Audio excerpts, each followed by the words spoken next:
আসসালামু আলাইকুম।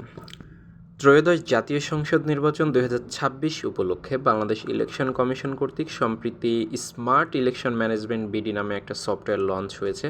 আপনারা হয়তো ইতোমধ্যেই অনেকেই জেনেছেন। একজন ভোটার চাইলেই ঘরে বসে তার হ্যান্ডসেটের মাধ্যমে খুব সহজেই তার ভোটার নাম্বার, ভোটিং ক্রমিক নাম্বার, ভোট কেন্দ্র ও ভোট কেন্দ্রের ঠিকানা জানতে পারবেন। বিগত সময়গুলোতে আমরা দেখতে পেয়েছি ভোটার তথ্য সংগ্রহের জন্য লম্বা একটা লিস্ট থেকে ম্যানুয়াল পদ্ধতিতে বাড়ি বাড়ি গিয়ে ভোটার তথ্য বিতরণ করা হতো।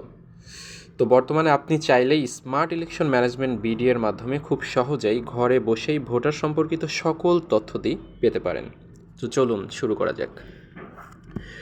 আপনি যদি অ্যান্ড্রয়েড ইউজার হন তবে আপনাকে প্রথমেই চলে যেতে হবে গুগল প্লে স্টোরে, এবং যদি অ্যান্ড্রয়েড ইউজার না হয়ে অ্যাপল ইউজার হন সেক্ষেত্রে আপনাকে চলে যেতে হবে অ্যাপল স্টোরে। তো গিয়ে প্রথমে আপনাকে সার্চ বারে সার্চ করতে হবে স্মার্ট ইলেকশন বিডি নামে।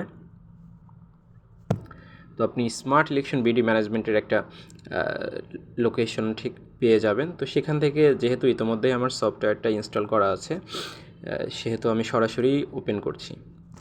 তো এখানে আপনারা দেখতে পাবেন ভাষার ক্ষেত্রে আপনি চাইলে বাংলা বা ইংরেজি যে কোনো ভাষাতেই আপনি ভিতরে লগ ইন করতে পারেন। তো আমি বাংলা ভাষাটা সিলেক্ট করলাম।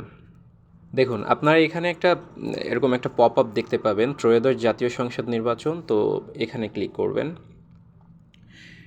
এবং আপনি যে বিভাগেরই প্রার্থী হন না কেন উপরে ড্যাশবোর্ডে প্রতিটা বিভাগের নাম খুব সুন্দরভাবে উল্লেখ করা আছে। যেহেতু আমি খুলনা বিভাগের ভোটার সেহেতু আমি খুলনা বিভাগ সিলেক্ট করলাম, এবং খুলনা বিভাগ সিলেক্ট করার পরবর্তীতে খুলনা বিভাগের নিচে আপনি ক্লিক করলে এখানে খুলনা বিভাগে যতগুলা জেলা রয়েছে সবগুলো জেলার তথ্য পেয়ে যাবেন। যেহেতু আমার বাসা মাগুরাতে, তো মাগুরাতে বেসিক্যালি দুইটা সংসদীয় আসন রয়েছে, মাগুরা 1 এবং মাগুরা 2। তো আমি মাগুরা, যেহেতু মাগুরা 2-এর সংসদীয় আসনের ভোটার সেহেতু আমি সেখানে ক্লিক করলাম। তো এখানে আপনারা শুধু ভোটার সম্পর্কিত তথ্যই পাবেন না, অ্যাট দ্য সেম টাইম আপনি চাইলে আপনার সংসদীয় আসনে মোট কতজন ভোটার আছে এবং মোট কতজন ভোটার প্রার্থী আছেন সব কিছুই জানতে পারবেন, এবং কে এই ভোটের এগেনস্টে কত টাকা খরচ করছে বা আয়কর রিটার্ন সম্পর্কিত সকল তথ্য দিয়ে আপনি এখান থেকে চাইলেই জানতে পারবেন। তো আপনি যদি ভোটার তথ্য সম্পর্কিত যে কোনো তথ্য খুঁজতে চান সেক্ষেত্রে আপনাকে প্রথমেই চলে যেতে হবে পপ আপ মেনুর ঠিক ডান দিকে ভোট কেন্দ্র খুঁজুন।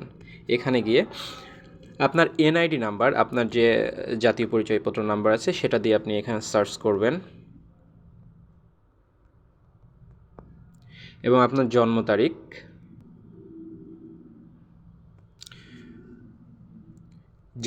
দিয়ে সার্চ করলেই আপনারা দেখতে পাচ্ছেন আমার ভোটার নং, আমার ভোটিং ক্রমিক নম্বর এবং আমার কেন্দ্রের ঠিকানা সব কিছুই কিন্তু শো করছে।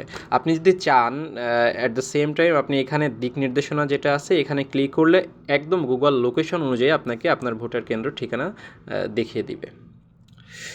তো সবাই ভালো থাকবেন, আজকে এই পর্যন্তই, দেখা হবে পরবর্তী কোনো ভিডিওতে। ধন্যবাদ।